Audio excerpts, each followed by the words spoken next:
ఈరోజు రెండు అంశాలు అధ్యక్ష. ఎస్సీ వర్గీకరణ మీద భారత సర్వోన్నత న్యాయస్థానం ఇచ్చిన తీర్పును బీఆర్ఎస్ పార్టీ పక్షాన మా యొక్క హర్షాన్ని వ్యక్తం చేస్తా ఉన్నాం, స్వాగతిస్తా ఉన్నాం. అధ్యక్ష, ఈ యొక్క వర్గీకరణ మీద మా ప్రభుత్వం ఏర్పడిన వెంటనే సభానాయకుడిగా కేసీఆర్ గారు 29 నవంబర్ 2014లో ఈ ఎస్సీ వర్గీకరణ వెంటనే చేయాలని ఆనాడు మా సభానాయకుడిగా కేసీఆర్ గారు ఈ సభలో తీర్మానాన్ని ప్రవేశపెట్టి కేంద్ర ప్రభుత్వానికి ఏకగ్రీవంగా ఈ వర్గీకరణ చేపట్టాలని చెప్పిన పార్టీ మా బీఆర్ఎస్ పార్టీ.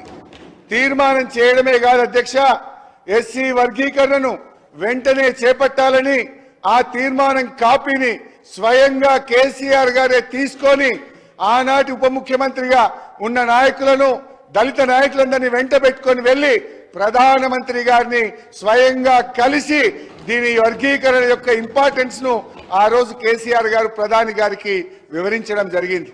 ప్రధానమంత్రి గారు ఆ రోజు కూడా చాలా స్పష్టంగా ఇది న్యాయమైన డిమాండ్ అని, దీన్ని తప్పకుండా పరిష్కరిస్తామని ప్రధానమంత్రి గారు కూడా ఆ రోజు సానుకూలంగా స్పందించారు అధ్యక్ష.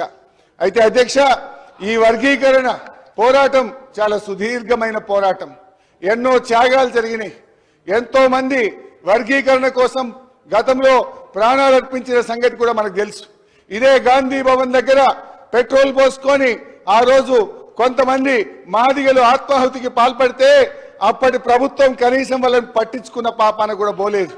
కానీ ఆ మాదిగలకు కేసీఆర్ గారు మా ప్రభుత్వం వచ్చిన వెంటనే వారందరికీ ఎక్స్గ్రేషియా ఇచ్చి ఆ కుటుంబాలను ఆదుకున్న పార్టీ బీఆర్ఎస్ పార్టీ, మా నాయకుడు కేసీఆర్ గారు అధ్యక్ష. ఆ రోజు కాంగ్రెస్ పార్టీ ద్రోహం చేసిందని, కాంగ్రెస్ పార్టీ వర్గీకరణ చేయడం లేదని మందకృష్ణ మాదిగ గారి నేతృత్వంలో గాంధీ భవన్ దగ్గర ఆ రోజు పెద్ద ఎత్తున మాదిగలు గాంధీ భవన్ ముట్టడికి వచ్చి పోరాటం చేసిన విషయాన్ని కూడా గుర్తు తెచ్చుకోవాలి. ఆ రోజు అమరులైన కుటుంబాలను కేసీఆర్ గారి ప్రభుత్వం ఆ కుటుంబాలను ఆదుకున్నది తప్ప గతంలో ఉన్న కాంగ్రెస్ ప్రభుత్వం ఆ పాపం అమరులైనటువంటి మాదిగ నేతలను పట్టించుకోకుండా వారికి అన్యాయం చేసినటువంటి పార్టీ కాంగ్రెస్ పార్టీ. బట్ ఏది ఏమైనా ఈ సందర్భం చాలా సంతోషమైనటువంటి సందర్భం. దశాబ్దాల కళ నెరవేరినటువంటి రోజు. అందువల్ల ఈ రోజు మా బీఆర్ఎస్ పార్టీ తరఫున సుప్రీంకోర్టు తీర్మానాన్ని మనస్ఫూర్తిగా స్వాగతిస్తా ఉన్నాం. ప్రభుత్వం ప్రవేశపెట్టిన స్కిల్ యూనివర్సిటీకి కూడా మా బీఆర్ఎస్ పార్టీ తరఫున సంపూర్ణమైన మద్దతును తెలియజేస్తా ఉన్నాం.